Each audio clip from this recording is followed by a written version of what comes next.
Hello अस्सलाम वालेकुम दोस्तों, मेरा नाम मोहम्मद बाबर है और आज हम jQuery की इस क्लास में फोकस इन और फोकस आउट इवेंट हैंडलर के बारे में पढ़ेंगे।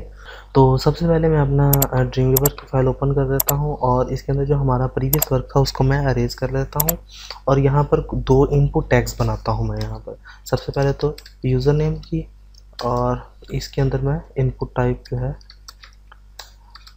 टेक्स्ट की शुरू करता हूँ और इसमें आईडी दे देता हूँ इसको यूज़र नेम, ठीक है। और इस और नीचे जो है इसके आगे एक ब्रेक डाल देता हूँ मैं और नीचे मैं पासवर्ड की फील्ड बना लेता हूँ और सिंपल वही इनपुट टाइप पासवर्ड लिखकर और आईडी इसको दे दूँगा पास की, ठीक है। इसको सेव करके अपने ब्राउज़र में इसका प्रीव्यू चेक कर लेते हैं।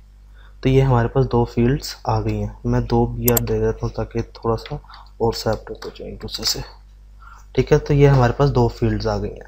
अब फोकस इन और फोकस आउट का काम बेसिकली क्या होता है, उसके लिए सबसे पहले तो मैं दो क्लासेस ऐड करता हूँ। दो क्लासेस ऐड करने के लिए तो बनाने के लिए तो मैं सिंपल यहाँ पर डॉट लिखकर यहाँ पर एक क्लास ले देता हूँ फोकस इन की एक क्लास लिख लेता हूँ जिसका मैं बताता हूँ बैकग्राउंड कलर जो है वो मैं ये कर देता हूँ लाइट ब्लैक, ठीक है, यानी कि ग्रे कलर।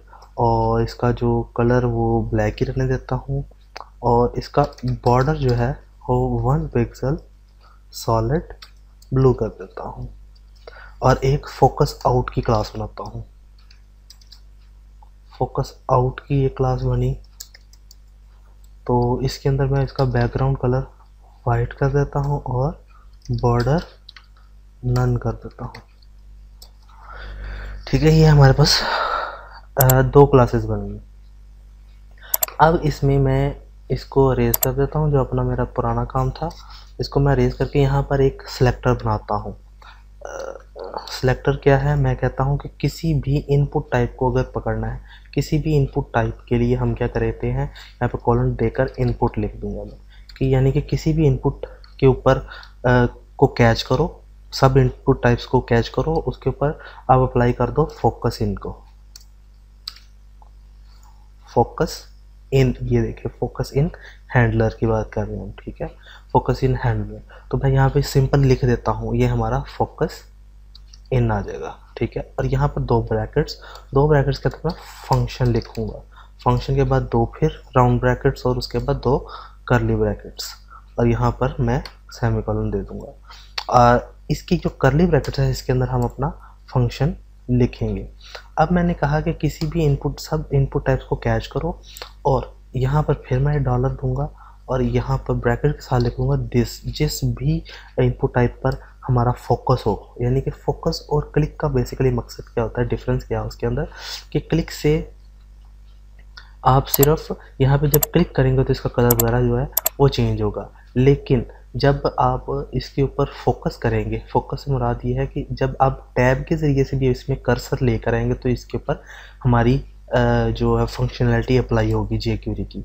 तो दिस के बाद मैं यहाँ पर ऐड क्लास की एक ऑप्शन लगा देता हूँ। ऐड क्लास बेसिकली क्या है, जो हमने क्लासेस बनाई है वो मैं इसमें यूज़ करने लगा हूँ। तो ऐड क्लास है मेरी फोकस इन की, तो मैं ये फोकस इन की क्लास इसके ऊपर ऐड कर देता हूँ। इसको सेव करने के बाद यहाँ पर आगे जब मैं रिफ्रेश करूँगा तो ये देखिए इसका बॉर्डर और इसका बैकग्राउंड कलर चेंज हो गया। देखिए बॉर्डर ब्लू हो गया और बैकग्राउंड कलर जो है वो लाइट ब्लैक हो गया। और इसके ऊपर मैं करूँगा तो इसका भी बॉर्डर और बैकग्राउंड कलर जो है वो ब्लैक हो गया।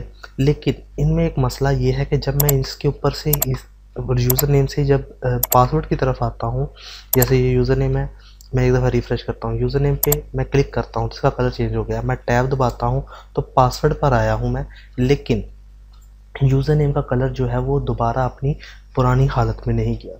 तो उसके लिए मैं क्या करूँगा, फिर यहाँ पर ही इसी के अंदर आकर, और ये हमारा था फोकस इन का, अब मैं इसी के लिए फोकस आउट का भी लगाऊंगा। तो यहाँ पर सिंपल इसको मैं पेस्ट करूँगा और यहाँ पर फोकस आउट लिख दूँगा और फंक्शन इसके ऊपर यही लगेगा दिस, और यहाँ पर ऐड क्लास की बजाय रिमूव क्लास कर दूँगा, या इसके ऊपर ऐड क्लास मैं कौन सी कर दूँगा, जो मैंने ऑलरेडी बनाई हुई है वो है फोकस आउट की। और इसको रिफ़्रेश करके यहाँ पर रिफ़्रेश करता हूँ। अब देखो इसके ऊपर मैं क्लिक करता हूँ और जब मैं इसके ऊपर आता हूँ तो वो बिल्कुल ही गायब हो गया है। लेकिन इसका एक और तरीका क्या है कि हम यहाँ पर हम इसकी रिमूव क्लास कर देते हैं। रिमूव क्लास, कौन सी आप क्लास रिमूव करना चाहते हैं? जो हमने इसके ऊपर लगाई थी वो फोकस इन की हमने क्लास लगाई थी। तो मैंने यहाँ पर फोकस इन के ऊपर क्लास कौन सी अप्लाई करवाई, ऐड क्लास फोकस इन, और फोकस आउट के ऊपर मैंने क्या कर दी, फोकस इन वाली क्लास जो है वो मैंने रिमूव करवा दी। यहाँ पर आकर रिफ्रेश करते हैं और जैसे मैं इसके ऊपर क्लिक करता हूँ इसका कलर चेंज होता है, ये देखिए, ठीक है। अब ये इसके ऊपर क्लिक करेंगे तो ये अपना जो कलर है वो टॉगल करता रहेगा, ठीक है। तो इस तरीके से हम अपना फोकस इन और फोकस आउट का जो ऑप्शन है वो यूज़ कर सकते हैं। तो इसके लिए मुझे जो फोकस आउट की क्लास है उसकी ज़रूरत नहीं पेश आई, तो मैं इसको फ़िलहाल डिलीट कर देता हूँ। यहाँ पर कोडिंग के अंदर मैंने यहाँ पर ऐड क्लास कर दी। ऐड क्लास बेसिकली एक फंक्शन है जो मैं आगे फिर एक दफ़ा रिपीट करूँगा। अभी तो हम सिर्फ अपने इवेंट्स के बारे में पढ़ रहे हैं। अभी हमने फोकस इन और फोकस आउट का इवेंट पढ़ा है। यहाँ पर हमने एक फंक्शन लगाया ऐड क्लास का, जो मैंने यहाँ पर क्लास बनाई थी वो ऐड करवा दी, और यहाँ पे मैंने वही वाली क्लास रिमूव करवा दी फोकस आउट पर।